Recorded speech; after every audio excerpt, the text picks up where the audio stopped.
Yes sir. ठीक है, चलो तो आज हम लोगों को बात करनी है इंटीग्रेशन पे।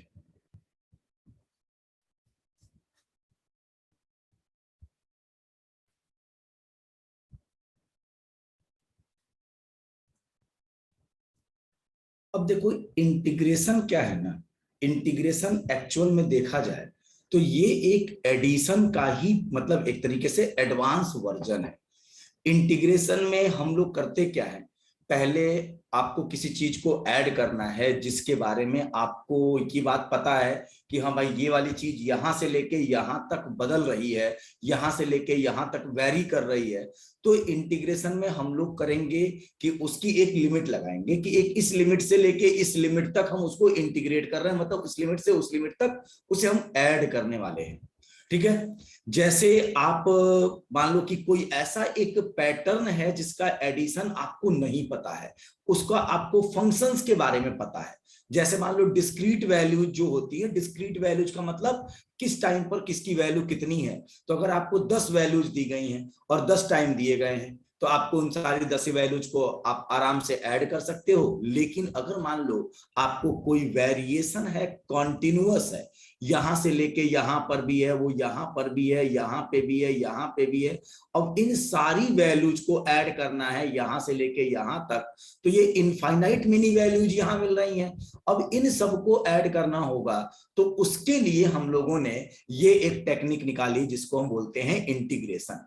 तो इंटीग्रेशन जनरली कॉन्टिन्यूअस चीजें जब होती है ना, तो उनका एक तरीके का स्पेशल एडिशन है ये। क्लियर हुई बात बेटा? ये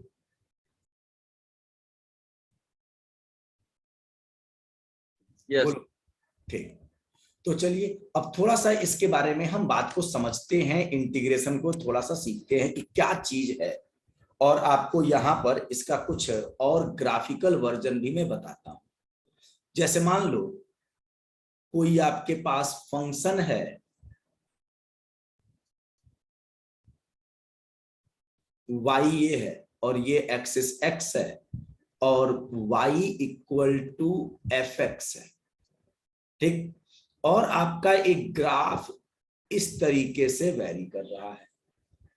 ठीक है, आपसे कहा जा रहा है कि जब x की वैल्यू a थी, यहां से लेके जब x की वैल्यू b आ गई है यहां तक, आप इसका जो इसका एरिया है वो एरिया निकालो। मतलब ये y equal to f x वाला एक कर्व है, ये आपका x एक्सिस है, ये x इक्वल टू a वाली लाइन है, ये x इक्वल टू b वाली लाइन है। कहा जा रहा है इसके अंदर जो एरिया फंसा है ये एरिया आप कैलकुलेट करो। तो अब देखो इसके एरिया को कैलकुलेट करने के लिए चीजें क्या की गई। हमको बेटा ये जो एरिया दिया गया है जिसका कैलकुलेशन, क्या कोई एक ये रेगुलर ज्योमेट्री है क्या जिसका एरिया का फॉर्मूला हमको पता हो? क्या ये ट्रायंगल है या स्क्वायर है या रेक्टेंगल है, कुछ ऐसा है क्या?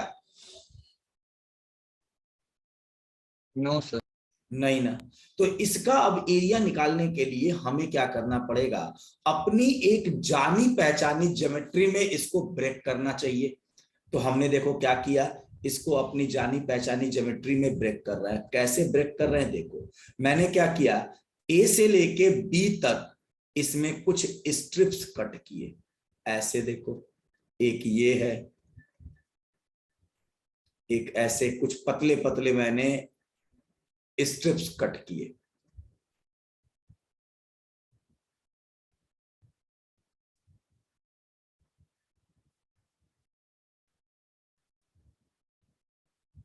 ठीक, अब पतले पतले स्ट्रिप्स कट किए। अब ये बताओ, ये x इक्वल टू a है, तो यहां पर फंक्शन की वैल्यू क्या होगी? क्या ये एफ ए होगी? अब भाई मान लो कि y equal to f x है, तो अगर हम कहें x इक्वल टू ए पर y कितना होगा, तो y को हम बोलेंगे एफ ए की वैल्यू इसमें पुट कर देंगे, जो आंसर आएगा वो निकालेंगे। अभी हमें पता तो है नहीं कि ये एफ एक्स कैसा है, ये स्क्वायर में है कि क्यूबिक इक्वेशन है कि क्वाड्रेटिक है कि लीनियर है, क्या है ये बारे में पता तो है नहीं कि ये साइन का है कि कॉस का है, कुछ पता नहीं है। तो हमने एक सिंबॉलिक फॉर्म बता दिया कि ये हमारा एफ ए होगा। x इक्वल टू ए पर y की value f a, x equal to b पर y की वैल्यू एफ बी। अगर हम बात करें x इक्वल टू बी पर, तो y इक्वल टू क्या होगा, एफ बी। ठीक, हमने इस तरह से इसको एफ ए बोल दिया। ये वाली वैल्यू हमारी क्या है, बोलो, एफ बी होगी। ठीक है, हमने क्या किया है कि जो हमने ये स्ट्रिप बनाए हैं पतले पतले, ये स्ट्रिप हमारे डेल्टा एक्स की लेंथ के हैं। ये स्ट्रिप कितने हैं, डेल्टा एक्स इसकी चौड़ाई है। ये जो स्ट्रिप है इसकी चौड़ाई क्या है, डेल्टा एक्स। जो स्ट्रिप है इसकी चौड़ाई कितनी है, डेल्टा एक्स। ठीक है, ऐसे ही ये डेल्टा एक्स के हमने स्ट्रिप्स काटे। अभी तो आप इसे काउंट कर सकते हो, मैं कह रहा हूं कि इसको ए से लेके बी तक हमने एन बार में कट किया, एन स्ट्रिप्स बनाई है। ठीक, तो अगर मैं ये बात करूं कि ये x इक्वल टू ए है, तो बेटा ये पॉइंट आपका क्या होगा, इसको हम क्या बोलेंगे, x equal to a plus delta x बोल सकते हैं क्या, क्योंकि x में डेल्टा एक्स बढ़ गया। वो ये वैल्यू क्या बोली जा सकती है इस पॉइंट को, x equal to a plus 2 delta x, ऐसे बोल सकते हैं। बोलो भाई, यहां पर ए तक आ गए और एक बार डेल्टा एक्स आगे बढ़े, फिर दोबारा डेल्टा एक्स आगे बढ़े, तो कितना हो गया, ए प्लस 2 डेल्टा एक्स। अच्छा ठीक, यहां पर y की वैल्यू कितनी होगी भाई, यहां पर x की वैल्यू कितनी है, a प्लस डेल्टा एक्स, तो यहां पर y की वैल्यू क्या होगी, f of a plus delta x. यहां पर y की वैल्यू कितनी होगी, f of a plus 2 delta x. ठीक है, और सेम उसी तरह से अगर मैं बात करूं कि यहां पर y की वैल्यू कितनी होगी, तो बेटा अगर ये भी आपका डेल्टा एक्स है, तो आप बताओ ये वाला पॉइंट आपका क्या होगा, x equal to b minus delta x बोल सकते हैं इसको। और इस वाले पॉइंट को हम क्या बोल सकते हैं, f of b minus delta x, ऐसे बोल सकते हैं।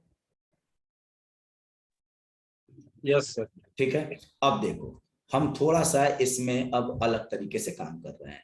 हमने क्या किया, ये एक लाइन, ये एक लाइन, अब मैं इसको थोड़ा रेड कलर से दिखा रहा हूं, ये आपकी लाइन, ये लाइन, ऐसे ये सारी लाइंस हैं ये। ठीक है, अभी भी जो आपके पास चीजें हैं ना उसका एरिया नहीं पता है, तो आपने क्या किया, यहां से इसको ऐसे बना दिया,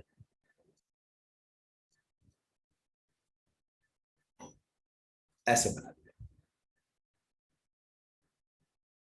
ये और ये। और आपने कहा कि भाई हम जो ये वाला एक रेक्टेंगल बनाना, इस रेक्टेंगल का एरिया हमको निकालने का तरीका पता है। ये रेक्टेंगल्स जो हैं इनका एरिया निकालने का तरीका हमको पता है।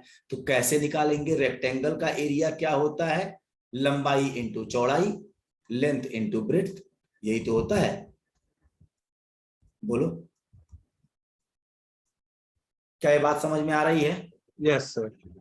ठीक है, तो हम बोले कि इसका जो एरिया होगा वो एरिया नियरली इक्वल टू किसके बराबर होगा, ये होगा, इसकी लंबाई कितनी है बेटा, एफ ए, क्योंकि ये लंबाई किसके बराबर, एफ ए के बराबर, चौड़ाई कितनी है, डेल्टा एक्स, तो f a into delta x करेंगे, plus f of a plus delta x into delta x, plus f of a plus 2 delta x into delta x, और डैश डैश ऐसे ही हम करते चलें, plus f of b minus delta x into delta x. बेटा ये f a plus delta x, f a plus 2 delta x, f b minus delta x, ये उस स्ट्रिप जो रेक्टेंगुलर स्ट्रिप है उसकी लंबाई है, और डेल्टा एक्स उसकी चौड़ाई है। तो लंबाई और चौड़ाई का मल्टीप्लाई कर देंगे तो एरिया निकल जाएगा। अब बताओ कि जब हमने ये एरिया निकाला तो इसमें कुछ गलती हो गई। क्या गलती हुई, थोड़ा उसको बताओ कि कहां पे गलत कर दिया हम लोगों ने, क्या ऐसा एरर कर दिया। सर स्ट्रिप के बाद भी कुछ एरिया रिमेन है। कुछ बचा हुआ है, और वो कौन सा एरिया है, ये एक तरह का एरिया है। ये जो इस शेप में एरिया जा रहा है, जो इस शेप में एरिया जा रहा है, ये एरिया क्या है आपका, बचा रह गया। ये एरिया आप नहीं कैलकुलेट किए हो इन पूरे इस टेक्निक में। समझ में आई बात बेटा। ये सब एरिया आपने क्या किया है, छोड़ दिया है, ऐसे नहीं किया कैलकुलेट। अब बेटा जो ये छूटा हुआ एरिया है, इस एरिया को हम कैसे कैलकुलेट करें, क्या वो ट्रायंगल है क्या। Yes sir. कहाँ ट्रायंगल दिख रहा है भाई, ये वाला शेप आपका पता नहीं कैसा होगा। आप सोचो इस तरह का अगर है तो ये सर ट्रायंगल फिगर में कहाँ, लेकिन ये लग रहा है ट्रायंगल। लग रहा है ट्रायंगल, लेकिन ट्रायंगल टाइप का तो नहीं ना है। No sir. नहीं है ना भाई, कुछ ना कुछ भाई, क्योंकि देखो ट्रायंगल का मतलब होता है स्ट्रेट लाइन, ये स्ट्रेट, ये स्ट्रेट, ये स्ट्रेट। यहां पर कुछ कर्व है, तो ट्रायंगुलर तो है नहीं। अगर वो ट्रायंगुलर होता तो बेटा ये तो पूरा ट्रेपेजियम होता, और ट्रेपेजियम का एरिया निकालने का तरीका पता है, तो हम तो ये काम ट्रेपेजियम के हिसाब से काम कर लेते। तो हम इसमें जाते क्यों। हम उस जो एरिया छूट रहा है इसको कैसे रिड्यूस कर सकते हैं, जो एरिया छूट रहा है उसे कैसे रिड्यूस कर सकते हैं कि वो एरिया छूटे ना। उसके लिए हम क्या कर सकते हैं, जो हमारी स्ट्रिप है ये इतनी चौड़ी, इस स्ट्रिप को हम और पतला कर दें, इतना कर दें, और पतला करें ये स्ट्रिप। समझ में आई बात। अब देखो जैसे मान लो ये एरिया छूट रहा है, अगर हम इस स्ट्रिप को पतला कर दें, मैं यहाँ पे एक का इनलार्ज डायग्राम बना रहा हूं, ये मान लो ऐसे है, ये लाइन ऐसे है, तो ये वाला एरिया छूट रहा था, ये वाला एरिया आपका छूट रहा था। बात समझ में आ रही है ना। ठीक। अब देखो इस एरिया को कैसे मिनिमाइज कर सकते हैं हम, इसका ये ना छूटे। हमने क्या किया, जो ये स्ट्रिप की चौड़ाई इतनी थी इसको हमने थोड़ा पतला कर दिया, ऐसा कर दिया। तो अब बताओ बेटा, इसमें केवल ये एरिया छूटा और ये वाला एरिया छूटा, ये वाला एरिया तो अब कवर हो गया ना इसमें। और अगर हम पतला कर देंगे, और पतला पतला कर दें, तो बेटा देखो ये वाला एरिया हो गया, ये वाला एरिया हो गया, केवल ये वाला छूट गया है, और ऐसे छोटे छोटे छूट रहे हैं एरिया। तो जितना हम स्ट्रिप को पतला करते जा रहे हैं उतना ही हमारा एरर क्या हो रहा है, कम होता जा रहा है। बात समझ में आ गई। Yes sir. तो आप देखो कि यहां पर हमने जो एरिया लिखा है इस फॉर्मूले में, ये अप्रोक्सीमेटेड वैल्यू लिखी है। अगर हम कहें कि ये एरिया की एक एक्चुअल वैल्यू होगी कब, जब आप अपना limit delta x tending to 0 कर दो, और यहां पर क्या करो, f a delta x plus f of a plus delta x into delta x, और डैश डैश आप क्या कर दो इसको,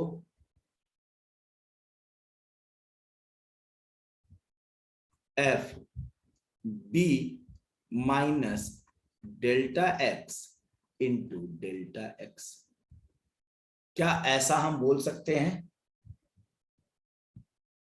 अगर हम अपने डेल्टा एक्स ही तो हमारी विड्थ थी, अगर हम अपने डेल्टा एक्स को टेंडिंग टू 0 कर दें तो क्या हमारा जो एरिया छूट रहा था वो छूटना कम हो जाएगा, और एकदम पतली पतली स्ट्रिप कट कर दें तो एरिया जो छूटेगा वो ना के बराबर छूटेगा।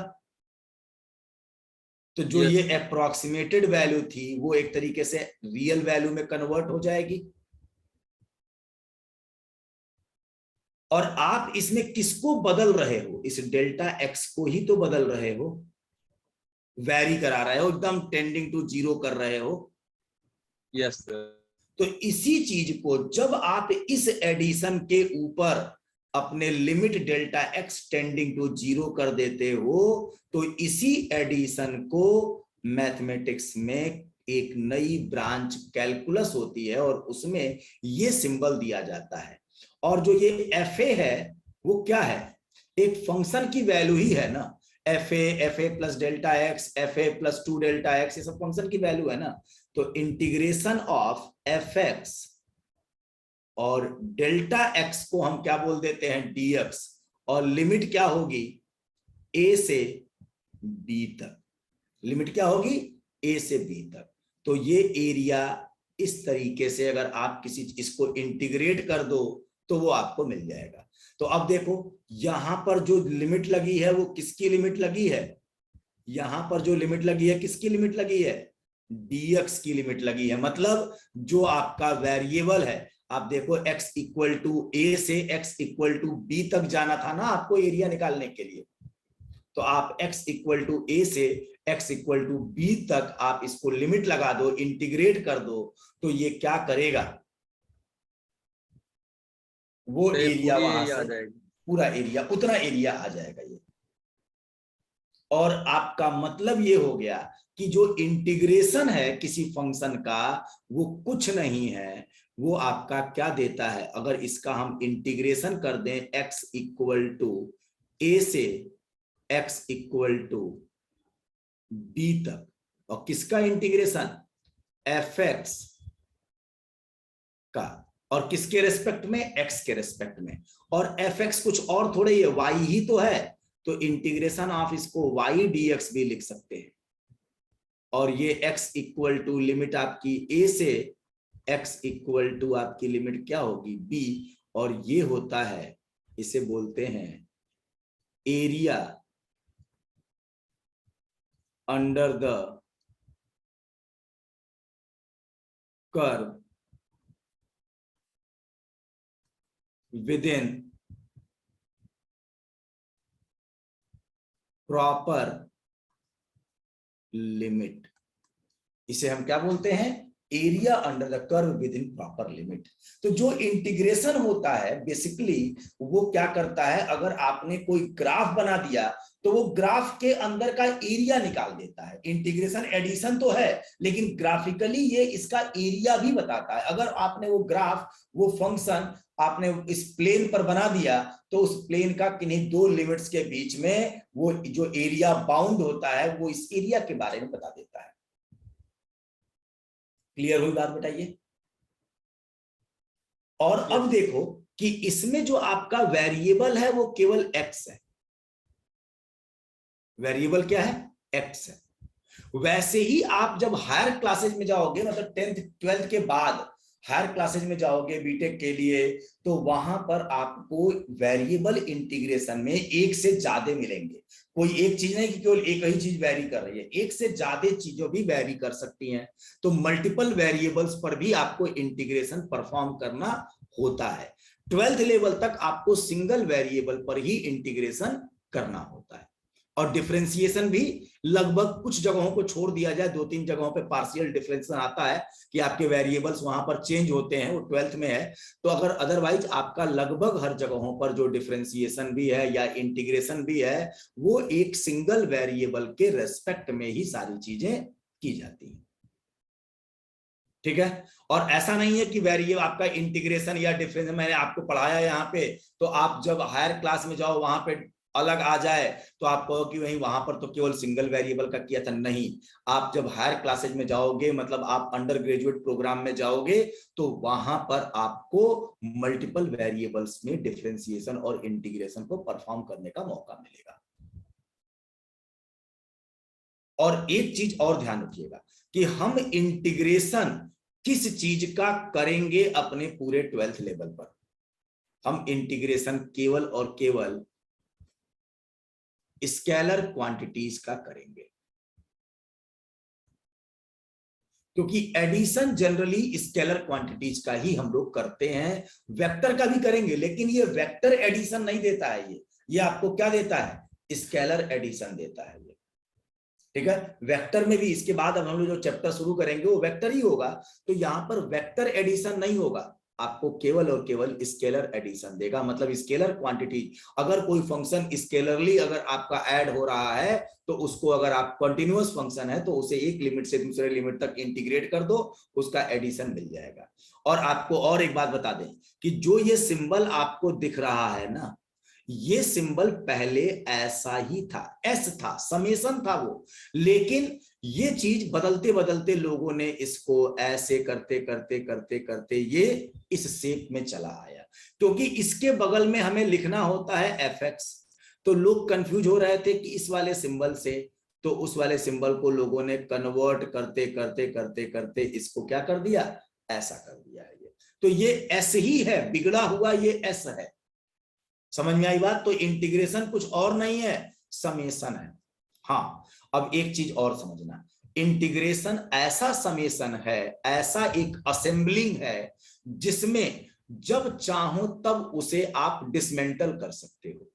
मतलब अगर आपने किसी चीज को इंटीग्रेट किया, जो रिजल्ट आया, उस रिजल्ट को एक बार डिफरेंशिएट कर दो, फिर से वही रिजल्ट आ जाएगा जिसको आपने इंटीग्रेट किया था।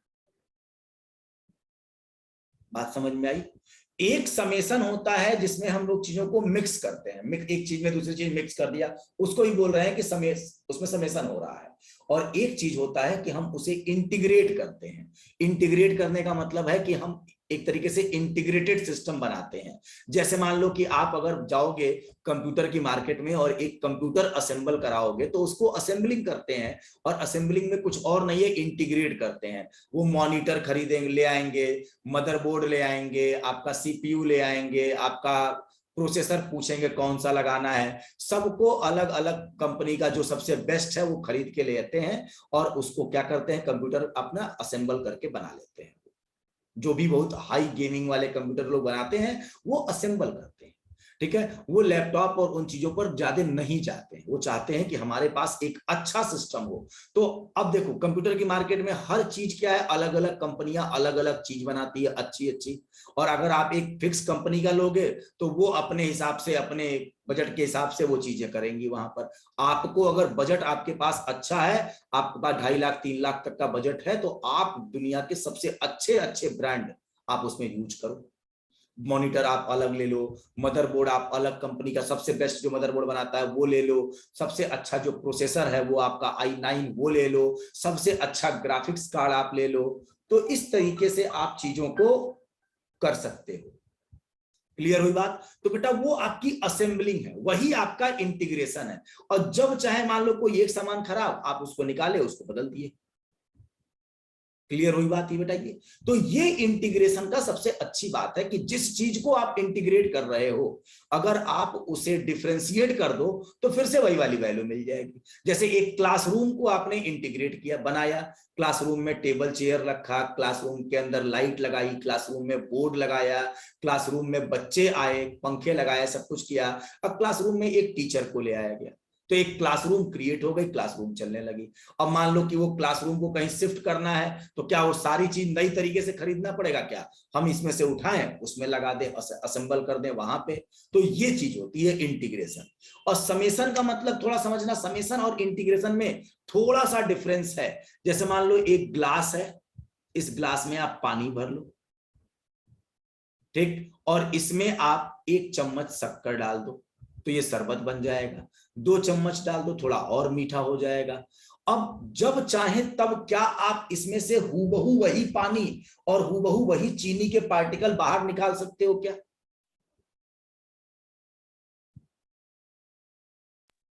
बोलो।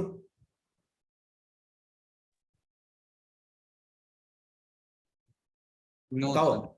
नहीं कर सकते ना, क्योंकि वो मिक्स हो गया, चीनी का पार्टिकल अपना शेप चेंज कर चुका है। अब अगर उसको गर्म करके पानी को पूरा खौला के बाहर निकाल दो, वाष्प बना दो, इवेपोरेट करा दो, तो चीनी का पार्टिकल पूरा वहां मिल जाएगा, लेकिन क्या उसी शेप में मिलेगा जिस शेप में वो था पहले? तो नो सर। इसे हम बोलते हैं मिक्स करना। तो मिक्सिंग और इंटीग्रेशन दोनों एक तरीके का एडिशन ही है, लेकिन मिक्सिंग एक ऐसा एडिशन है जिसको हम जब चाहे तब मेंटल नहीं कर सकते, उसको डिफरेंशिएट नहीं कर सकते। और इंटीग्रेशन एक ऐसा एडिशन है, उसे हम जब चाहे तब डिफरेंशिएट करके जो ओरिजिनल चीज थी हम उसे वापस ला सकते हैं। क्लियर हुई बात बेटा? ये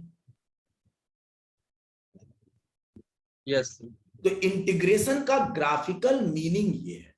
अब हम लोग यहां पर जैसे ये डिफरेंशिएशन किए थे ना, कुछ स्टैंडर्ड फॉर्मूले याद रखे थे, x की पावर n का क्या होगा और cos x का sin x का क्या होगा, वैसे ही इंटीग्रेशन के भी कुछ स्टैंडर्ड फॉर्मूले बनाए गए हैं कि अगर हम इस चीज को इंटीग्रेट करेंगे तो उसका रिजल्ट क्या आएगा। तो पहले उसको हम लोग देखते हैं, उन फॉर्मूले को देखते हैं। ठीक है, इंटीग्रेशन का बेसिक थीम यही है। अब हम इसके फॉर्मूले को देखते हैं। फॉर्मूला जैसे डिफरेंशियल में याद रखा था, वैसे ही हम इंटीग्रेशन में भी फॉर्मूले याद रखेंगे। ठीक है, यस ठीक, चलो अब आगे बढ़े। यस चलिए अब देखो, जैसे मान लो आपके पास y equal to f x एक फंक्शन है, और इसको हम जब इंटीग्रेट करेंगे तो हम उसे ऐसा लिख सकते हैं, इंटीग्रेशन ऑफ y dx बोले, या फिर integration of f x dx बोले। ठीक, तो अगर y equal to f x की वैल्यू x की पावर n के बराबर है और n is not equal to -1 है, n की वैल्यू बस -1 ना हो, बाकी कुछ भी हो, तो जब हम इसका इंटीग्रेशन करेंगे तो वो इंटीग्रेशन की वैल्यू आएगी x की पावर n+1 अपॉन n+1। अब देखो ये सेम वही डिफरेंशिएशन वाला उल्टा चल रहा है। डिफरेंशिएट करते थे तो क्या आ रहा था, एक पावर कम हो रही थी, तो इंटीग्रेट कर रहे हैं तो एक पावर क्या हो रही है, बढ़ जा रही है। और डिफरेंशिएट कर रहे थे तो आगे उस पावर से मल्टीप्लाई होता था, और जब इंटीग्रेट कर रहे हैं तो उसी पावर से क्या हो जा रहा है, डिवीजन हो जा रहा है। तो जस्ट उल्टा ही तो है। अगर हम एक्स स्क्वायर का डिफरेंशिएशन करेंगे तो 2x आएगा, तो 2x को इंटीग्रेट करेंगे तो एक्स स्क्वायर आ जाना चाहिए, और वो आ जाएगा इस फॉर्मूले से। क्लियर हुई बात बेटा? ये यस बोलो, इसमें कोई प्रॉब्लम किसी को? नो अब देखो x की वैल्यू, ये n की वैल्यू -1 क्यों नहीं मैंने एक्सेप्ट की, क्यों? क्योंकि अगर n की वैल्यू -1 कर दोगे तो ये 1/x हो जाएगा, और n की वैल्यू -1 अगर है तो 1/x, तो बताओ 1/x किसका डिफरेंशिएशन था, log x का ना। तो 1/x अगर है तो उसका इंटीग्रेशन क्या हो जाएगा, log x, क्योंकि log x का डिफरेंशिएशन था 1/x, तो 1/x का इंटीग्रेशन क्या होगा, log x। तो बस इस सीरीज में केवल x equal n equal to -1 नहीं आता है, बाकी सब आएंगे आपके। तो ये इसका फॉर्मूला है, ये इसका फॉर्मूला है। ठीक, उसी तरह से आप लोगों ने इसको भी देखा था, किसका, e की पावर x का। तो e की पावर x का डिफरेंशिएशन तो e की पावर x था, तो e की पावर x का इंटीग्रेशन भी क्या होगा, e की पावर x होगा। ठीक, सेम उसी तरह से अगर हम a की पावर x की बात करें तो a की पावर x का इंटीग्रेशन होगा a की power x upon log a base e। याद करो, a की पावर x का डिफरेंशिएशन था a की power x log a base e, तो a की पावर x का इंटीग्रेशन क्या हो जाएगा, a की power x upon log x base e। वहां मल्टीप्लाई में था, यहाँ डिवीजन में चला गया। ठीक है, उसके बाद हम लोगों ने पढ़ा था साइन x का, तो आप बताओ साइन x किसका डिफरेंशिएशन था बेटा, कॉस cos x का माइनस साइन x था। तो माइनस इधर लगा था तो हम उस माइनस को इधर लगा दें और ये क्या कर दें, cos x। तो साइन x को इंटीग्रेट करेंगे तो क्या आएगा, माइनस cos x। क्या आएगा ये माइनस कॉस एक्स। ठीक है, अब अगर हम बात करें कॉस एक्स का इंटीग्रेशन तो क्या हो जाएगा, सिंपली साइन एक्स, क्योंकि साइन एक्स का डिफरेंशिएशन क्या था, कॉस एक्स, तो कॉस एक्स का इंटीग्रेशन क्या हो जाएगा, साइन एक्स। ठीक है, अब याद करो सेक स्क्वायर एक्स किसका इंटीग्रेशन था, इस डिफरेंशिएशन था tan एक्स का, तो सेक स्क्वायर एक्स का क्या हो जाएगा, tan एक्स। ठीक है, इसके बाद cot x का क्या था differentiation, minus cosec square x, तो कोसेक स्क्वायर एक्स का इंटीग्रेशन क्या हो जाएगा, माइनस cot x। ठीक है, sec x का डिफरेंशिएशन क्या था, sec x tan x, तो sec x tan x का इंटीग्रेशन हो जाएगा sec x। और ये भी याद करो कि आपका कोसेक एक्स का क्या था, तो minus cosec x into cot x, तो यहां पर अगर हम cosec x into cot x की बात करें तो क्या हो जाएगा, माइनस कोसेक एक्स। समझ में आई बात बेटा ये? Yes sir.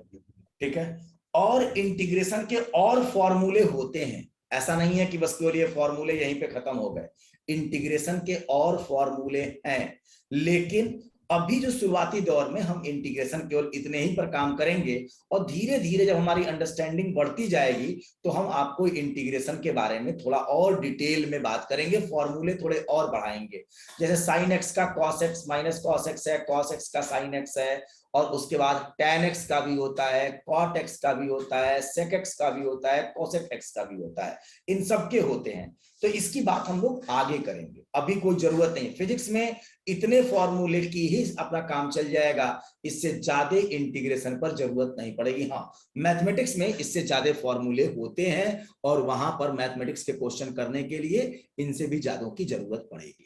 ठीक है, तो अभी इंटीग्रेशन हम का जो फॉर्मूला है वो फॉर्मूला हम यहीं पर क्लोज नहीं कर रहे हैं, ये आगे चलेगा धीरे धीरे जैसे जैसे आपकी चीजें आगे बढ़ती जाएंगी, थोड़ा सा आपकी मैथमेटिकल अंडरस्टैंडिंग और बढ़ती जाएगी, तो उस केस में आपको हम इंटीग्रेशन के और फॉर्मूले जहां पर इन्वॉल्व होते जाएंगे वहां वहां पर आपको हम बताते चलेंगे।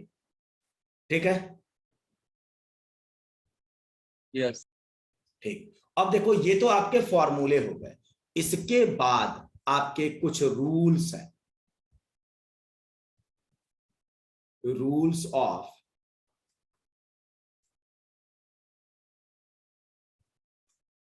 इंटीग्रेशन।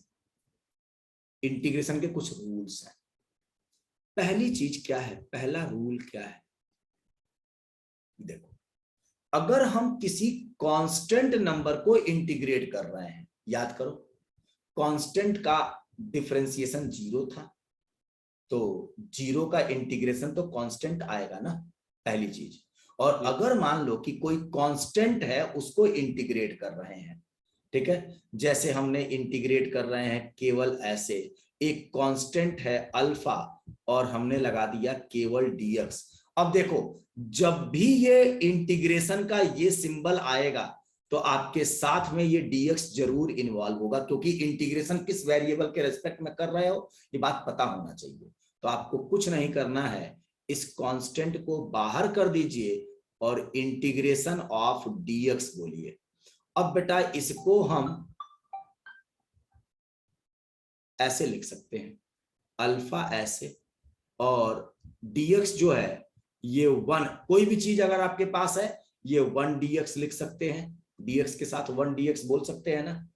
और देखो 1 को हम ऐसे लिख सकते हैं ना, अल्फा बाहर आ गया, 1 को हम ऐसे लिख सकते हैं क्या, x की पावर 0 dx, ऐसा लिख सकते हैं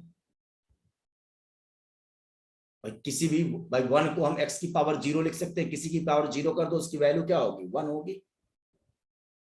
तो आप बताओ अब इस चीज को इस रूल के अकॉर्डिंग देखो क्या हो रहा है, x की पावर 0 का इंटीग्रेशन x की पावर 0 प्लस 1 अपॉन 0 प्लस 1, इसका मतलब x की पावर 1 अपॉन 1, तो इसका इंटीग्रेशन क्या आ जाएगा, अल्फा तो ऐसे बाहर रहेगा और इंटीग्रेशन ऑफ dx का होता है x। क्या होता है, कहीं पर भी इंटीग्रेशन आप dx करोगे तो ये x होगा, इंटीग्रेशन ऑफ dy करोगे तो ये y आएगा, इंटीग्रेशन ऑफ dt करोगे तो t आएगा।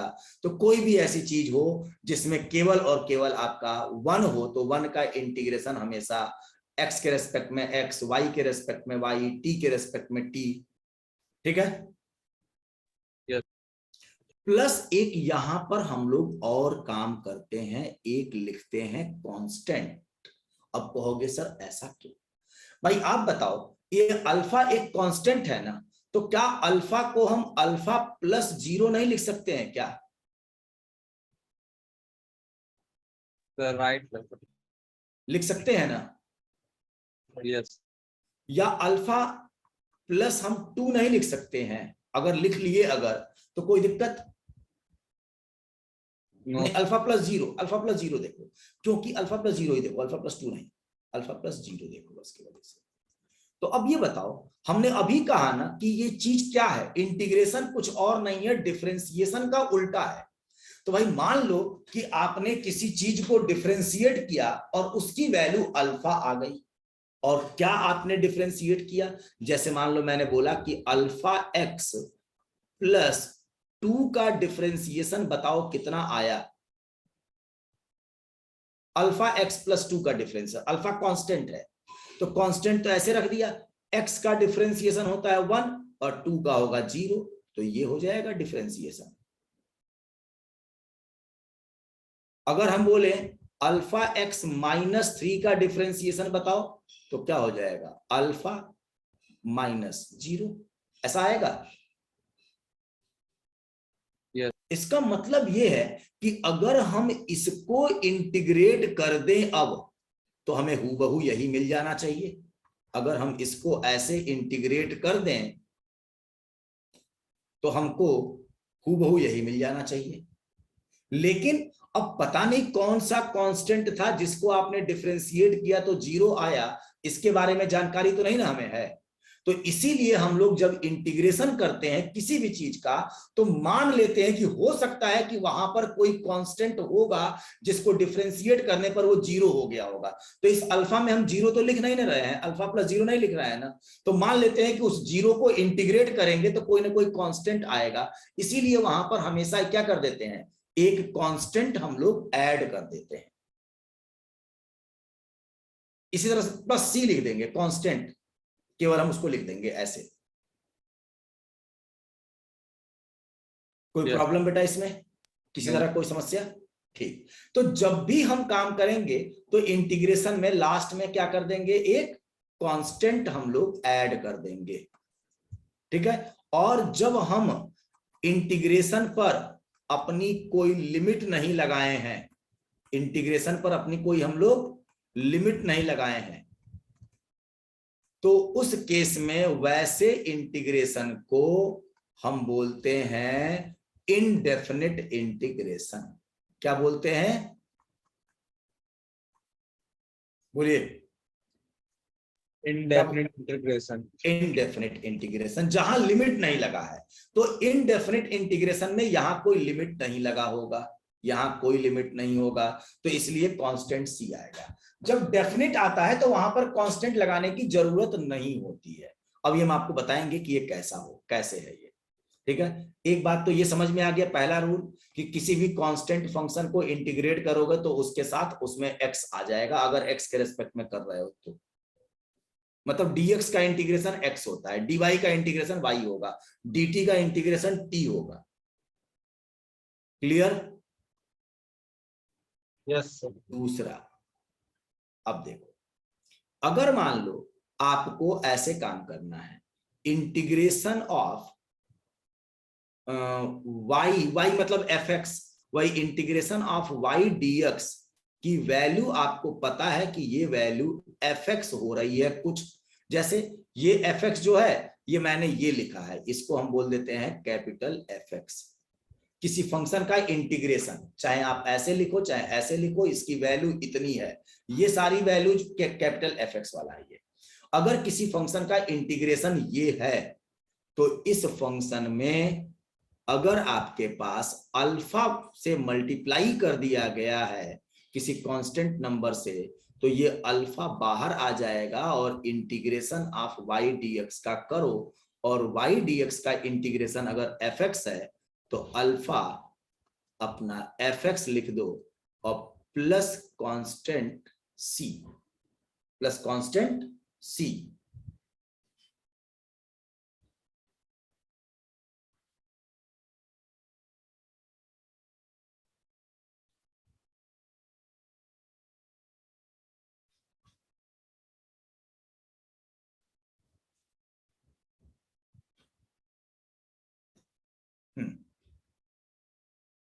ठीक है बेटा, ये यस सर। ठीक। अब देखो तीसरा रूल क्या है। तीसरा रूल आपका ये है कि अगर आपका किसी फंक्शन y dx का इंटीग्रेशन कैपिटल fx है, ठीक है, या आपका ये क्या है, इंटीग्रेशन ऑफ fx dx, अगर ऐसा है का उसका इंटीग्रेशन इतना है ये, तो अगर हम इसमें integration of f of alpha x, मतलब जहां जहां x है उसमें अल्फा से मल्टीप्लाई है, ठीक है, और प्लस माइनस कोई कांस्टेंट वहां पर ऐसे है dx, तो इसका जो रिजल्ट होगा वो होगा f of alpha x plus minus c divided by alpha. उस अल्फा से डिवाइड कर दो। अब कहोगे कि सर ये c क्या है, तो c की वैल्यू बेटा कुछ भी हो सकती है, जीरो भी हो सकती है। अगर जीरो होगा तब भी कोई दिक्कत नहीं है, अगर 1 2 3 4 या माइनस में कुछ भी हो तब भी कोई बात नहीं है। तो बस आपको ये देखना है कि अगर उसमें अल्फा से मल्टीप्लाई है, जिसके रेस्पेक्ट में आप डिफरेंशिएशन इंटीग्रेशन कर रहे हो, उस x के साथ कोई कांस्टेंट नंबर अल्फा मल्टीप्लाई है, तो आप इसका रिजल्ट ऐसा है, तो इसका रिजल्ट ऐसा लिख लो, f ऑफ जो x के जगह पर alpha x plus minus c लिखो और डिवाइड बाई अल्फा कर दो। क्लियर हुई बात बेटा ये? Yes sir. ठीक, आगे बढ़े। Yes sir. ठीक है, चलिए चौथा रूल आपका क्या है। चौथा रूल ये है कि अगर मान लो आपसे कोई ऐसे कह रहा है integration of f1x plus minus f2x plus minus f3x dx, अगर ऐसा है, तीन फंक्शंस का एडिशन या सब्ट्रैक्शन है, तो इस केस में हम इसको, और एक चीज और पीछे वाले में बेटा देखो, सब कुछ करने के बाद यहां पर चूंकि इनडेफिनिट है तो एक कांस्टेंट जरूर हम यूज करेंगे, ठीक है, तो लास्ट में यहां पर एक कांस्टेंट हम लिखेंगे। आंसर लिखने के बाद साथ में क्या कर देंगे, एक कांस्टेंट ऐसे लिख देंगे। अब वो कहोगे कि सर क्या लिखे कांस्टेंट में, तो कांस्टेंट में आप सिंबल एक यूज कर देते हैं सी, आप लास्ट में सी लिख दिया करो, इनडेफिनिट है तो, ठीक है। अब कहोगे सर ये सी और ये सी मिक्स मतलब ये सी की कुछ ना कुछ वैल्यू होगी ना वहां पर 2 3 4, और यहां पर तो आप सीधे सीधे क्या लिखना है, केवल आपको सिंबल लिखना है सी। अब वो कांस्टेंट क्या होगा हमें पता नहीं है, बस सी लिख देते हैं लास्ट में हम लोग। क्लियर हुई बेटा बात ये? Yes sir. ठीक, चौथा देखो, अब अगर आपका इंटीग्रेशन इस तरह से है तो हम इसको क्या करेंगे, इंटीग्रेशन को ब्रेक करेंगे। f1x जैसे डिफरेंशिएशन डिस्ट्रीब्यूट हुआ था, वैसे ही आपका इंटीग्रेशन भी क्या हो जाएगा, डिस्ट्रीब्यूट हो जाएगा।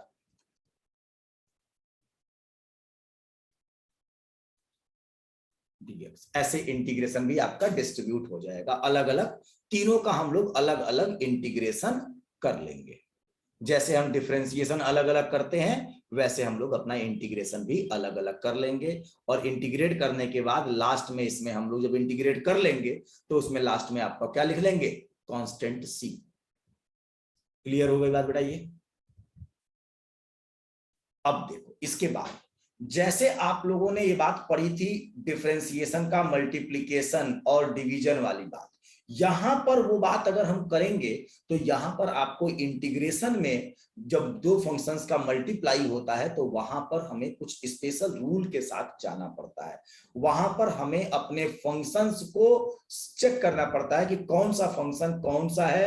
मतलब अगर दो फंक्शंस मल्टीप्लाई हैं, f1 और ये y1 और y2 दो फंक्शंस मल्टीप्लाई हैं और इनका इंटीग्रेशन करना है, तो उस केस में हमें एक को फर्स्ट फंक्शन और एक को सेकंड फंक्शन मानना पड़ता है। और इसके मानने के लिए आपको स्पेशल रूल देना पड़ता है, और इसके रूल के लिए हम लोग बोलते हैं ILATE। आई मतलब इनवर्स फंक्शन, एल से लॉगरिथमिक फंक्शन, ए से अलजेब्रिक, टी से ट्रिग्नोमेट्रिक, ई से एक्सपोनेंशियल। ये फंक्शन की सीक्वेंस में ही हम फर्स्ट और सेकंड फंक्शन मानते हैं। और ये पूरा काम इस तरह का जब इंटीग्रेशन आपको मैथमेटिक्स में करना होगा, फिजिक्स में इंटीग्रेशन मतलब दो फंक्शंस को मल्टीप्लाई करके इंटीग्रेट करने वाला काम ज्यादा आपको नहीं मिलेगा। ठीक है, तो जब आप थोड़ा सा इंटीग्रेशन अपने 12th लेवल पर या 11th में तो नहीं है, 12th में जब एक बार पढ़ लेना, तो उसके बाद हम आपको यहाँ पर इस इंटीग्रेशन के बारे में भी बात करेंगे। अब अगर हम इसकी बात करेंगे तो अभी थोड़ा सा कंफ्यूजन ज्यादा होगा। अभी आप 11th के एकदम इनिशियल लेवल पे हो तो कंफ्यूजन ज्यादा होगा, और फिजिक्स में ऐसा कोई भी सवाल नहीं मिलेगा जो अभी इस तरह का आपका इंटीग्रेशन की जरूरत पड़े। ठीक है बेटा, ये कि दो फंक्शंस का मल्टीप्लाई करके हमें इंटीग्रेट करना हो, ऐसा कोई चीज आपको नहीं मिलने वाली है। ठीक, पांचवा रूल क्या है? अगर मान लो कि आपका if integration of fx dx equal to fx है, ऐसे एक फंक्शन का इंटीग्रेशन ऐसा है, then integration of fx dx from x equal to a to x equal to b क्या होगा? हम लिखेंगे ऐसे, इसका जवाब तो पहले लिखेंगे fx और इस पर हम लिमिट लगाएंगे x equal to a to x equal to b।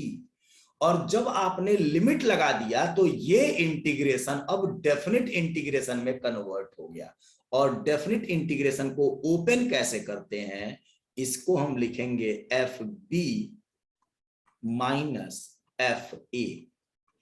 तो एक बार x की जगह पर b रख दो और एक बार x की जगह पर a रख दो, और fb कैलकुलेट करो माइनस fa कैलकुलेट करो, और ये माइनस आपके फॉर्मूले का माइनस है, ये चेंज नहीं होगा। अब हो सकता है x इक्वल टू a पर उसकी वैल्यू निगेटिव आए तो निगेटिव निगेटिव पॉजिटिव हो जाएंगे, अलग बात है, लेकिन ये आपके फॉर्मूले का माइनस है। तो इस बात को ध्यान रखिएगा कि ऐसा ना हो कि ये फंक्शन निगेटिव हो तो आप उस निगेटिव को पॉजिटिव करके लिख दो, ऐसा कुछ नहीं है। आप अपना काम ऐसे करेंगे और उसके बाद मैथमेटिक्स जो आपको डायरेक्शन दे रही है कि माइनस माइनस मिलके प्लस हो रहे हैं या प्लस माइनस मिलके माइनस हो रहे हैं, जो कुछ भी हो रहा होगा आप उसे एज इट इज फॉलो करेंगे।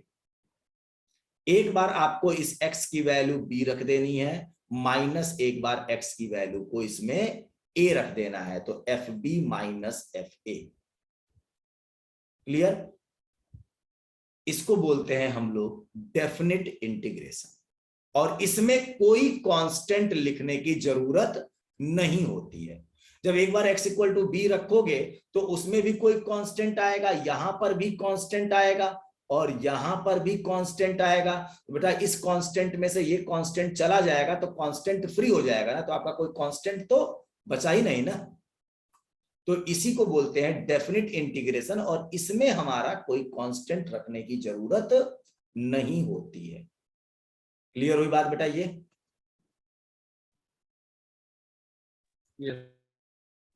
यस।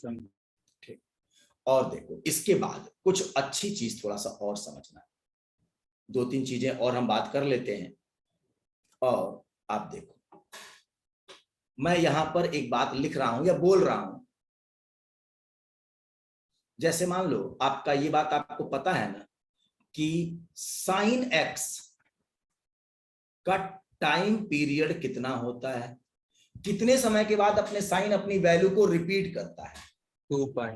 2 पाई के बाद साइन एक्स का टाइम पीरियड होता है 2 पाई। सेम वैसे ही कॉस एक्स का भी टाइम पीरियड कितना होता है 2 पाई। 2 पाई। ये बात याद रखिएगा, साइन एक्स और कॉस एक्स ये दोनों आपके क्या हैं, सिमेट्रिकल फंक्शंस हैं।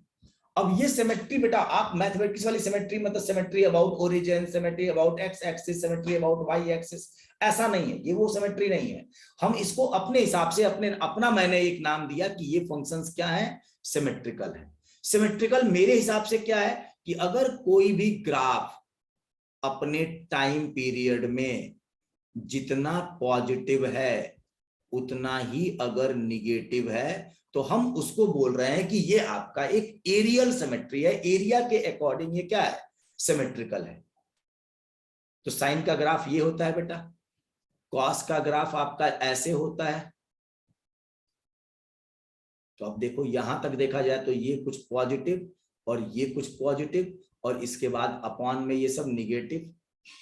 तो आप देख लो इसको, तो ये आपका सिमेट्रिकल एरियल सिमेट्री मैं बोलूं इसको, तो एरिया की सिमेट्री है कि अपने टाइम पीरियड में साइन और कॉस जितना पॉजिटिव होते हैं उतना निगेटिव होते हैं। बस इस बात को याद रखना, ये 0 है, ये पाई होता है, ये 2 पाई, ये 0, ये आपका पाई/2 और यहां पर 2 पाई होता है और यहां पर इसकी वैल्यू पाई होती है और यहां पर इसकी वैल्यू 3 पाई/2। इस तरह से साइन और कॉस का याद रखिएगा।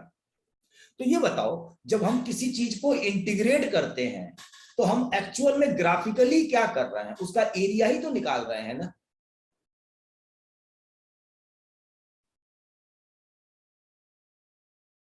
बोलो। यस। अगर हम किसी चीज को इंटीग्रेट कर रहे हैं तो ग्राफिकली इसका मतलब क्या है, हम उस कर्व का एरिया निकाल रहे हैं ना। Yes sir. ठीक है, इसका मतलब अगर हम इसका एरिया निकालें, साइन एक्स को हम एरिया निकालें यहां से लेके यहां तक, तो आप बताओ जितना ये पॉजिटिव होगा उतना ही तो ये निगेटिव होगा ना। Yes sir. तो अगर हम इसको इंटीग्रेट करें तो इंटीग्रेशन का मतलब भी तो यही होता है ना बेटा, साइन एक्स डीएक्स को अगर हम इंटीग्रेट करें तो वो भी क्या करेगा, साइन के अंदर का एरिया निकालेगा। और एरिया अगर हम 0 से लेके 2 पाई तक निकाल दें तो इसकी वैल्यू क्या आएगी, बोलो, दिमाग लगा के बताना क्या आएगा। वो एरिया कैलकुलेट करेगा, यहां से लेके ये वाला एरिया सब कैलकुलेट करेगा, तो जितना पॉजिटिव मिला उतना ही इसको क्या मिल गया, निगेटिव मिल गया, दोनों को जीरो ऐड हो जाए। करेगा तो 0 आ जाएगा। अगर हम बात करें cos x का इंटीग्रेशन कहां से कहां तक, 0 से लेके 2 पाई तक, तो इसकी वैल्यू भी क्या आ जाएगी, 0 आ जाएगी।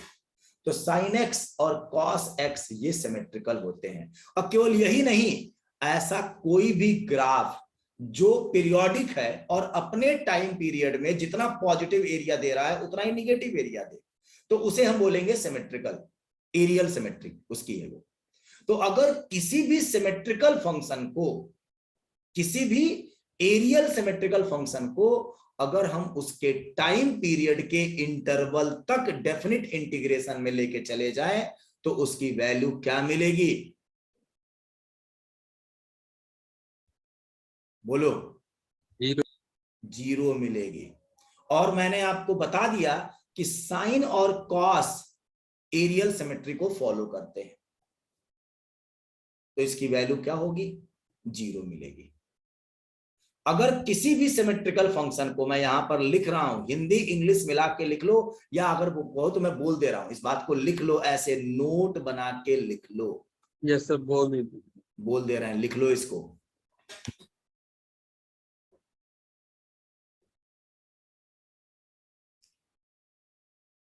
और हिंदी इंग्लिश मिला के लिख लेना, ज्यादा अच्छा रहेगा, ऐसे लिख लेना। किसी भी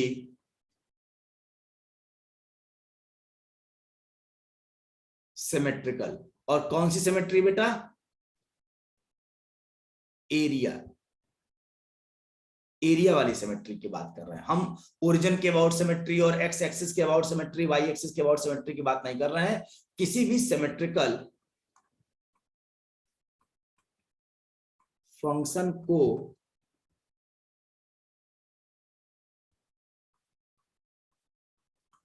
उसके टाइम पीरियड तक इंटीग्रेट कर दिया जाए तो उसकी वैल्यू हमें 0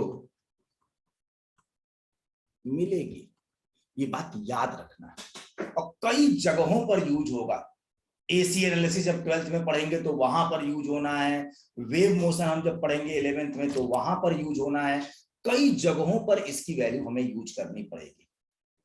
ठीक है, तो कोई यही नहीं है कि केवल इतना ही साइन और कॉस। अगर किसी इक्वेशन का ग्राफ ऐसा हो बेटा, तो ये बताओ, ये भी तो आपका पीरियोडिक है, और यहां से लेके अगर इसको यहां तक इंटीग्रेट करेंगे तो ये वाला ट्रायंगल पॉजिटिव में और ये वाला ट्रायंगल निगेटिव में, तो ये भी तो इस रूल को फॉलो करेगा।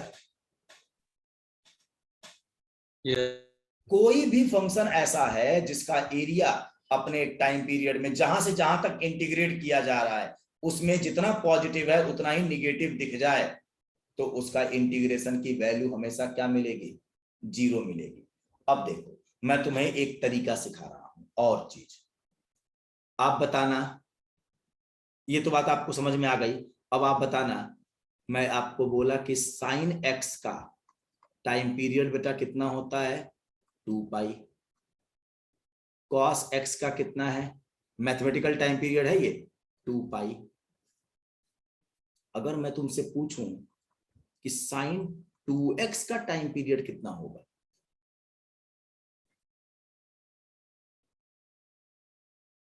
बोलो बेटा, साइन 2x का टाइम पीरियड।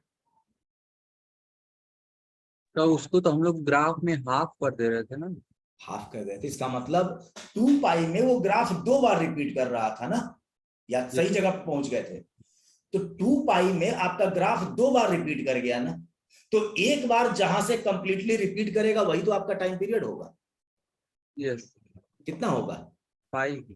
पाई। और कैसे याद रखेंगे? देखो, साइन और कॉस का फंडामेंटल टाइम पीरियड, मतलब साइन एक्स और कॉस एक्स का फंडामेंटल टाइम पीरियड होता है 2 पाई। ठीक है, तो साइन एक्स के आगे एक्स में 2 लग जाए, 3 लग जाए, 4 लग जाए, कुछ भी लग जाए, आप कुछ ना करो, इस फंडामेंटल टाइम पीरियड में जो चीज से मल्टीप्लाई किया गया है उससे डिवाइड कर दो, तो क्या हो जाएगा? पाई। तो याद रखना, साइन 2x का टाइम पीरियड 2 पाई बाई 2। अगर हम बात करें साइन 3x का टाइम पीरियड 2 पाई बाई 3। अगर हम बात करें कॉस 5x का time period 2 pi by 5। Cos 3 by 2x का time period 2 pi divided by 3 by 2। जो भी चीज से मल्टीप्लाई की गई है आप उसी से डिवाइड कर दो, आपको उसका टाइम पीरियड मिल जाएगा। और साइन और कॉस, चाहे उसके अंदर 3x हो या 2x हो या 5x हो या कुछ भी हो, साइन और कॉस ये पीरियोडिक होते हैं और सिमेट्रिकल होते हैं एरिया के अबव।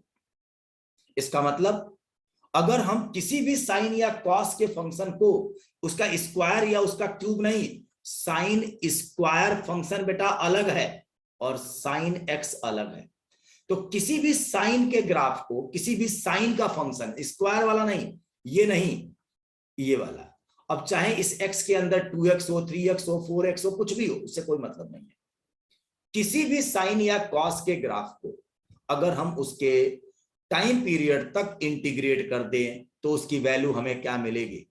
0 मिलेगी। ये बात याद रखना। ठीक है बेटा? Yes sir. ठीक। अब देखो, हम यहां पर आपको कुछ इसके एप्लीकेशन करा रहे हैं।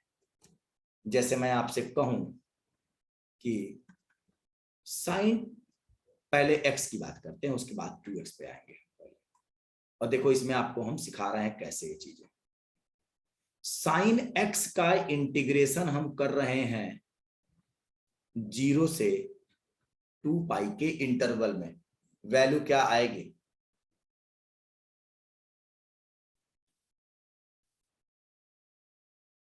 साइन x का टाइम पीरियड कितना होता है? 2 पाई। तो 0 से 2 पाई तक ही तो इंटीग्रेट किया। इनके बीच की लिमिट देखो कितना डिफरेंस है, 2 पाई और 0 के बीच में कितना डिफरेंस है? 2 पाई का। तो 2 पाई तक ही तो इंटीग्रेट कर रहे हैं, तो इसकी वैल्यू क्या आएगी? 0। और जो मैंने इंटीग्रेशन का फॉर्मूला बताया था, तुम उससे भी करके देखोगे तो आंसर आपको वही मिलेगा। अच्छा, साइन x का इंटीग्रेशन क्या होता है? Minus cos x। याद करो। और आपको लिमिट क्या लगानी है? 0 से 2 पाई। आप इस माइनस को बाहर ले लो और पहले x की जगह पर क्या रखोगे? 2 पाई, और एक बार x की जगह पे क्या रखोगे? 0। तो cos 2 पाई माइनस cos 0। अच्छा, cos 2 पाई की वैल्यू क्या होती है बेटा? जो 0 की होगी। और cos 0 की वैल्यू होती है 1, और cos 0 की वैल्यू 1। तो ये देखो 1 माइनस 1 क्या आ गया? 0 ही तो आ गया। और मैंने तो ऐसे डायरेक्ट बता दिया था आपको कि साइन x का इंटीग्रेशन 0 से लेके 2 पाई तक करेंगे तो इसकी वैल्यू क्या आएगी? 0 आएगी। और केवल यही नहीं, ये जादू केवल यही नहीं चलेगा, इस तरह से भी चलेगा। अगर आप साइन x dx की बात कर रहे हो, माइनस पाई से लेके पाई तक इंटीग्रेट कर रहे हो, तब बताओ इसका आंसर क्या आएगा? और आपको हमेशा ग्राफ जो होता है ना, ग्राफ इतना मजेदार चीज है ना। आप देखो साइन x का ग्राफ ये होता है ना बेटा, और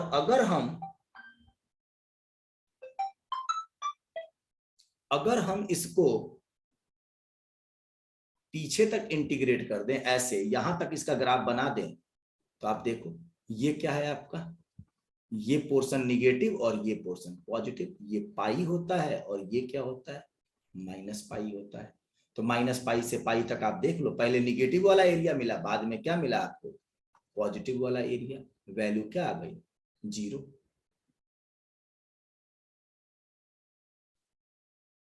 समझ में आ गई बात बेटा? ये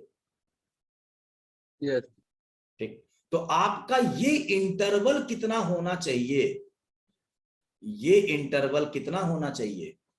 तो उसका डिफरेंस 2 पाई आना। 2 पाई आना चाहिए। और ये फंक्शन देखो कि साइन एक्स है, और साइन एक्स का टाइम पीरियड 2 पाई होता है, तो ये डिफरेंस 2 पाई होना चाहिए, चाहे कहीं से कहीं करो।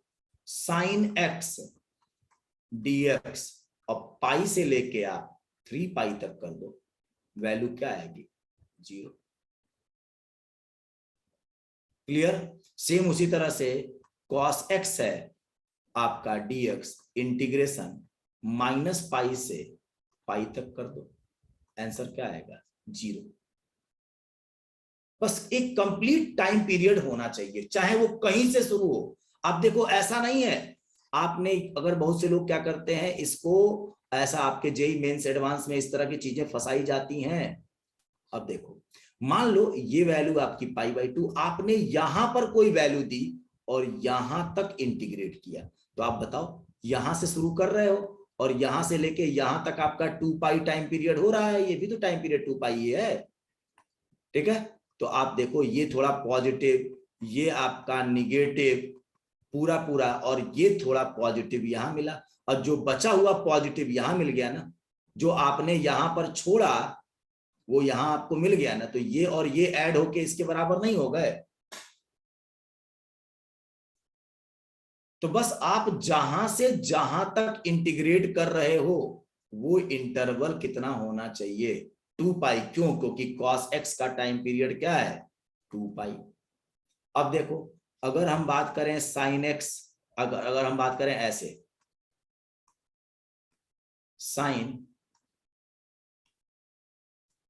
3x dx, और इंटीग्रेशन हम करें 0 से 2 पाई/3 का, तो इसका आंसर आप सीधे लिख दो 0, क्योंकि sin 3x का टाइम पीरियड क्या होता है?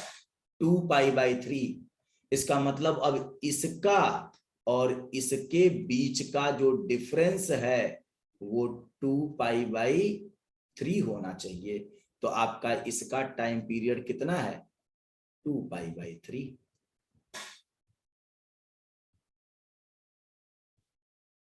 समझ में आ गई बात बेटा? ये सर ये वाला नहीं समझ में आया। कौन सा? ये जो साइन एक्स वाला जो ग्राफ बनाए यहाँ पे 2π है, हाँ, इसमें सर ये निगेटिव पॉजिटिव तो ऐसे कट जाएगा, तो ये जो हाँ। पॉजिटिव जो दोनों है तो ये कैसे कट हो रहा है कि कहाँ जीरो? कट हो रहा है? हम ये कह रहे हैं कि ये दोनों, अब देखो मैं थोड़ा सा अलग कलर दिखा देता हूं। ये दोनों यहां का थोड़ा सा पॉजिटिव और ये पूरा पॉजिटिव, इतना इसके पहले वाला इतना, ये पूरा पॉजिटिव इतना, ये छूट रहा है, ये वाला नहीं है यहाँ पे। देखो इतना पोर्शन यहां नहीं है। देखो उसको मैं अलग कलर कर देता हूं। इतना पोर्शन यहां पर नहीं आया ना, और इतना पोर्शन यहां पे आ गया, क्योंकि इंटीग्रेशन हमको यहां से लेके यहां तक करना था। तो हमने इंटीग्रेशन किया तो ये वाला एरिया तो लेंगे, और ये वाला निगेटिव वाला लेंगे हम, और ये पॉजिटिव वाला लेंगे। तो आप देखो ना, ऐसे इतना ये पॉजिटिव और ये वाला पॉजिटिव मिलके इसके साथ हो गए कि नहीं हो गए? बात समझ में आई कि नहीं? Yes sir. जैसे देखो मैं आपको थोड़ा सा, इसको मैं फिर से बना रहा हूं, आप इसको समझो फिर से। ऐसे में बना रहा हूं फिर से।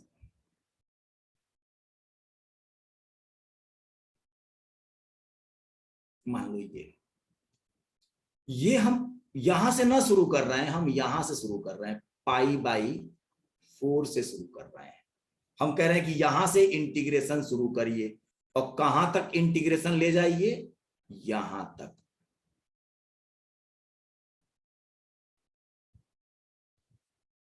ठीक है, और ये क्या हो जाएगा? इस पॉइंट को क्या बोलेंगे हम? 2π + π/4, और ये वैल्यू हो जाएगी 4 × 2 8, 9π/4। कहा जा रहा है π/4 से 9π/4 तक आप इंटीग्रेशन करिए। किसका? साइन एक्स का। तो आप बताओ, π/4 से आपको जब शुरू करोगे तो आपको क्या मिलेगा? π/4 यहां से शुरू हो रहा है ना आपका इंटीग्रेशन अब, तो आपको ये वाला एरिया मिलेगा, केवल इतना, और इसके बाद ये पूरा निगेटिव में मिलेगा आपको, और इतना थोड़ा सा, क्योंकि यहां तक जाना है ना, तो ये थोड़ा सा पॉजिटिव में मिलेगा। तो आप बताओ, ये वाला एरिया तो पूरा निगेटिव में मिला है ना आपको, ये वाला एरिया। यस लेकिन ये वाला एरिया और ये वाला एरिया दोनों ऐड होके पॉजिटिव में क्या इतने एरिया के बराबर नहीं हो जाएंगे? क्योंकि यहां जितना छूटा है उतना यहां मिल गया। यस π/4 पे छूटा और 9π/4 पे उतना मिल गया हमें। जितना मिला तो पॉजिटिव हो गया, और निगेटिव वाला तो आपको पूरा पूरा मिल ही रहा है। तो मैंने आपसे यही कहा ना कि आपको अपना इंटरवल केवल चेक करना है कि क्या वो 2π है कि नहीं है। अगर वो 2π का इंटरवल है और cos x या sin x है, तो उसका इंटीग्रेशन हमेशा 0 आएगा।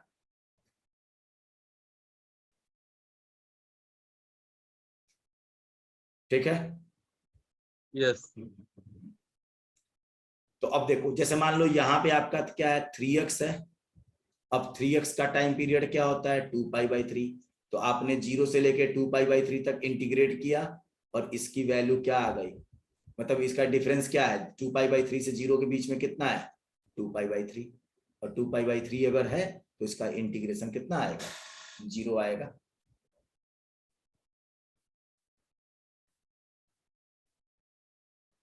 समझ में आ गई बात बेटा? ये यस ठीक। तो इस तरीके से कुछ भी आप कर सकते हो। जैसे मान लो cos 5x dx, और इसको हम -2π/5 से लेके 0 तक इंटीग्रेट कर रहे हैं। तो 5x का बेटा टाइम पीरियड कितना होगा? 2π/5। और आप बताओ, इसके और इसके बीच का गैप कितना है? 2π/5 ही तो है। -2π/5 से शुरू होकर 0 पे खत्म हो गया, तो गैप कितना है, इतना ही तो है, 2π/5, तो आंसर क्या आएगा, 0 आएगा। कोई दिक्कत इसमें? ठीक, तो चलो इंटीग्रेशन में अब थोड़ी सी चीज बची है। थोड़ी सी चीज क्या बची है, एक हम आपको इंटीग्रेशन और डिफरेंशिएशन की सीट अपलोड करेंगे अभी, ठीक है। उसमें क्वेश्चंस हाथ से लिखे हुए हैं, 2 पेज का वो सीट है, हाथ से लिखा हुआ है। आप उसे पूरा का पूरा सॉल्व करना, पूरा डिफरेंशिएशन और पूरा इंटीग्रेशन। इंटीग्रेशन के कुछ क्वेश्चंस आपके मतलब कैसे यूज किए जाते हैं, आपके फिजिक्स में कैसा आता है, वो वाली चीज भी मैंने वहां पर की हुई है, तो आप उसे सॉल्व करिएगा। और कल आपकी क्लास उस सीट को ही हम सॉल्व करेंगे, और लगभग 1 घंटे की क्लास कल होगी, तो वो सीट हम पूरी सॉल्व करा देंगे, डिफरेंशिएशन और इंटीग्रेशन की पूरी आपको, ठीक है। और इसके बाद परसों से हम लोग शुरू करेंगे अपना वेक्टर, क्योंकि बेसिक मैथमेटिक्स में आपकी मैक्सिमम चीजें हो चुकी हैं, ठीक। तो परसों की क्लास से हम लोग वेक्टर शुरू करेंगे। कल आपकी वही 9 बजे से क्लास रहेगी, 9 से 10 के बीच में हम लोग इसको कंप्लीट कर लेंगे। 1 घंटे में आपको एक सीट हम अपलोड करेंगे, अभी उसको आप सॉल्व करना, ठीक है बेटा? यस ठीक, चलो। सर, एक ग्राफ सर पूछना था। हाँ बताओ। सर, जो आपने वो ट्रांसफॉर्मेशन ऑफ ग्राफ बताया था, हाँ हाँ तो जिसमें हम एक्स एक्सिस को मिरर की तरफ बिहेव करवाते थे, हाँ हाँ। तो उसमें सर साइन एक्स का हम सर ग्राफ कैसे ड्रॉ करेंगे उसके लिए? कौन सा मतलब y = आप बताओ क्या चीज है? y is equal to sine x. Sine x, तो साइन एक्स का ग्राफ तो फिक्स है बेटा, साइन एक्स का ग्राफ तो अभी आपने बनाया है, ऐसा ही तो साइन एक्स का ग्राफ होता या है। सर अब लेकिन इसमें जब एक्स एक्सिस मिरर की तरफ वो बिहेव करेगा, वो जो अच्छा एक्स मॉड वाला। एक्सिस, अच्छा एक्स एक्सिस को मिरर की तरह बिहेव करा देना है, तो यस। आपको ग्राफ किसका बनाना है, इसका बनाना है, या ग्राफ आपको y = इसका बनाना है? मैं लिख रहा हूं अब दूसरा, कि इसका बनाना है आपको graph, sine of mod x किसका बनाना है, इसका बनाना है या इसका बनाना है? सर जिसमें एक्स एक्सिस मिरर की तरफ बिहेव करता है। भाई एक्स एक्सिस मिरर की तरफ बिहेव तो कई जगहों पे करता है, जैसे मान लो कि आपका तब y इज जब equal to sine mod of x. Sine mod of x, ये वाला ना, यस। ठीक है। तो देखो मतलब आपको केवल x का मॉड लेना है, मतलब x अगर कहीं निगेटिव है तो वो उसका भी रिजल्ट पॉजिटिव ही आना चाहिए। मतलब अगर मैं बात करूं कि साइन पाई की वैल्यू भी वही मिलेगी और साइन माइनस पाई की वैल्यू भी वही मिले, क्योंकि माइनस पाई का भी मॉड लोगे तो पाई आ जाएगा, दोनों का आप देखो मॉड लोगे तो क्या आ जाएगा, सेम आ जाएगा वही। तो उस केस में आपको करना क्या होता है कि आप अपना पूरा ग्राफ बनाइए, और एक्स एक्सिस के जो y एक्सिस के इधर वाला पोर्शन है ना, इसको आप हटा दीजिए, ठीक। और आप इस वाले ग्राफ को y एक्सिस को मिरर मानते हुए अपना ग्राफ ड्रॉ कर दीजिए, ये ग्राफ आपका बनेगा। ये ग्राफ आपका पूरा, जो मैं अब आपको अलग कलर से बना रहा हूं, ये जो ग्राफ आपका है, ये ग्राफ जो रेड कलर से मैं इसको सर्कल कर रहा हूं अब, ये वाला ग्राफ आपका किसका होगा, साइन ऑफ मॉड एक्स का ग्राफ होगा। अच्छा अगर मॉड ऑफ साइन एक्स लेना है तो आपको पहले अपना ये ग्राफ बना लेना है, y = साइन एक्स बना लेना है आपको, ऐसे y = साइन एक्स बना लो अपना। और इसके बाद क्या करो, आप इस वाले पोर्शन को मिरर इमेज के तौर पे रिफ्लेक्ट करा दो, ये वाला निगेटिव वाला पोर्शन एक्स एक्सिस के अबाउट रिफ्लेक्ट करा दो, लेकिन मिरर केवल एक तरफ होना चाहिए, नीचे लगाओ। तो आपका बेटा ये वाला पोर्शन उठ के ऊपर चला जाएगा, ये वाला पोर्शन उठ के ऊपर चला जाएगा, और आपका ग्राफ पॉजिटिव वाला तो ऐसे ही रहेगा और निगेटिव वाला ऊपर चला जाएगा। तो अब आपका ग्राफ ये हो जाएगा। तो ये ग्राफ और ये ग्राफ देखो दोनों अलग अलग है कि नहीं, और ये ग्राफ आपका बोला जाएगा मॉड ऑफ साइन एक्स। मतलब जब आपके मॉड ऑफ साइन एक्स का मतलब y equal to sine x में अब मॉड लगा दो, तो साइन एक्स की वैल्यू जहां पर निगेटिव है उसको पॉजिटिव कर दो बस केवल। अगर साइन एक्स की वैल्यू -1 आ रही है तो उसको +1 कर दो। तो आप बताओ, यहां पर साइन एक्स की वैल्यू -1 आ रही है, आपने इसको ऊपर कर दिया, अब ये +1 हो गया। जो +1 था वो तो रहेगा ही रहेगा, ये -1 था, इसको ऊपर कर दिया +1। समझ में आ गई बात बेटा ये? यस।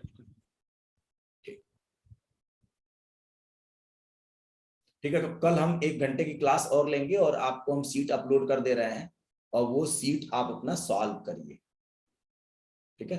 और कल उस पर हम डिस्कस करेंगे।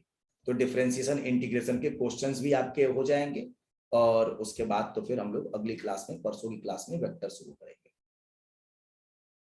ठीक, सर जितना पढ़ाए उसका टेस्ट लेंगे? बेसिक मैथमेटिक्स का नहीं, लेकिन वेक्टर का लेंगे, वेक्टर से शुरू करेंगे। बेसिक मैथमेटिक्स तो आपको वैसे बार बार रिवीजन करना ही है, बेसिक मैथमेटिक्स में क्या टेस्ट लेंगे, वेक्टर से शुरू करेंगे टेस्ट, ठीक है? वेक्टर वाला चैप्टर जैसे खत्म होगा उसके बाद आपका टेस्ट होगा। यस। ठीक,